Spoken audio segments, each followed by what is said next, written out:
kulanti wacan oo wanaagsan khiyaarta naga daawata janaalka tusmada fiilmada meel walba oo joogtaan waxaad ku soo dhawaataan janaalka tusmada fiilmada iyo sidoo kale muuqaal kale cusub oo xiiso leh iyo sidoo kale arrimaha dhacdooyinka oo alla baan kusoo qaadan waxyaabaha xiisaha leh ee ma ogtiin ee daawadaashin u baahan yihiin in wax badan ay ka ogaadaan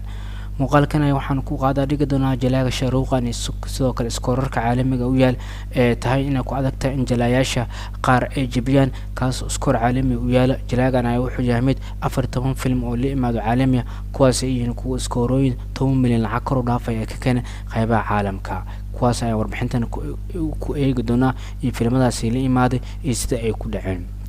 shaaruuqan ayaa wuxuu inuu yahay boqorka reer Bollywood wuxuuna ku cadeeyay filimkiisa ugu dambeeyay ee tiyaatar loo saaray Batan taas oo 25 January ee 2023 la daawaday wixii maalintaas ka dambeeyay filimku waxa uu isla maalintiis koowaad buu noqday mid soo kordhiyay wacdaro kaas oo soo kala dhigay iskoorooyin taas oo ilaa haatan uu yahay mid iskoorooyinkaas jalaagan jebinay filimkiisa Batan soo ka jalaagan wuxuu yahay mid dib ugu soo laabtay asagoo xaqiijiyay inuu yahay mar kale mid u saaxiib ah inuu rikooro oo soo dhigo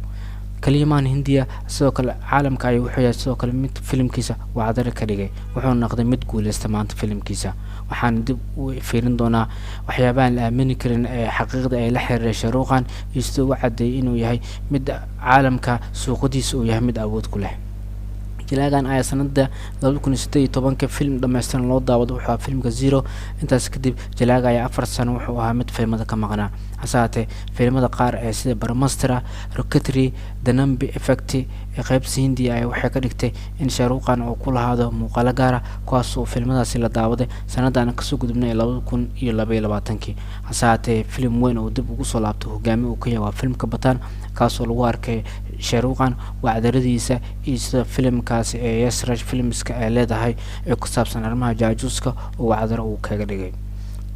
Batan ay wuxuu yahay mid markan lacagiisa guud ay marayaan 135 crore taas oo filimkaas uu yahay mid ku soo xaray Hindiya iyo caalamka kale isku daro markii aan caalamka eegna filimka lacagiisa waxay maraysaa 388.50 crore taas oo sidoo kale dollar ahaan marka loo dhigay lacagtaas ay tahay mid u dhiganta 47 milyan filimkan shaaruuqan ay wuxuu ka dhigay filimkiisa 14aad kaas oo lacag 10 milyan kor u dhaafaysa ee uu ka keeno suuqada caalamka taas oo ay tahay mid waali ah in shaaruuqan iskoorkaas kaliya oo u yaalo marka laga soo tago Batan shaaruuqan filmadiisa sida Kabay Alfidana Kena Om Shanti Om My Name is Khan Raiwan Don 2 Jab Tak Hai Jaan Fan Rais Jannah Express Happy New Year Dilwala Jabhar Mein Sijal iyo Zero ayaa waxay kuwa lacaga 10 milyan kor u dhaafay soo xareey taas oo jalaayaasha Hindiya ay ku adkaan doonto in la imaado iskoor noocaas oo kala in 10 film oo xiriira ama 10 film oo kala duwan in lacag 10 milyan kor u gaaraysa in ay la imaadaan jalaaga shaaruuqan ayaa arintaas u taala sidoo kale shaaruuqan marka laga soo tagay Hindiya waa jalaaga kaliya ee reer Hindi ee caalamka lagu yaqaano jalaaga ugu weyn ee Hindiya marka la soo hadal qaaday Hindina waa jalaaga kaliya caalamka marka loo fiiriyo qof walba ay ka taqaano jalaaga shaaruuqan haatan ay shaaruuqan wuxuu yahay jalaaga Hindiya ee 14 film kaas oo score 10 milyan lacag kor u dhaafaysa u yaalan qaybaha caalamiga box office-ka filmadiisa ayaa markaan waxay ku xiisa loo qabo waxa markaan xigay doona filmadiisa Japan kaas oo sanadkan dhexdiisa la daawan doono in filmkiisa kale ee Donkey kaas oo sanad dabaaqada Christmaska la daawan doono filmadaas ay waxay markaan mid isha lagu wada hayo asuna qof walba ay rabto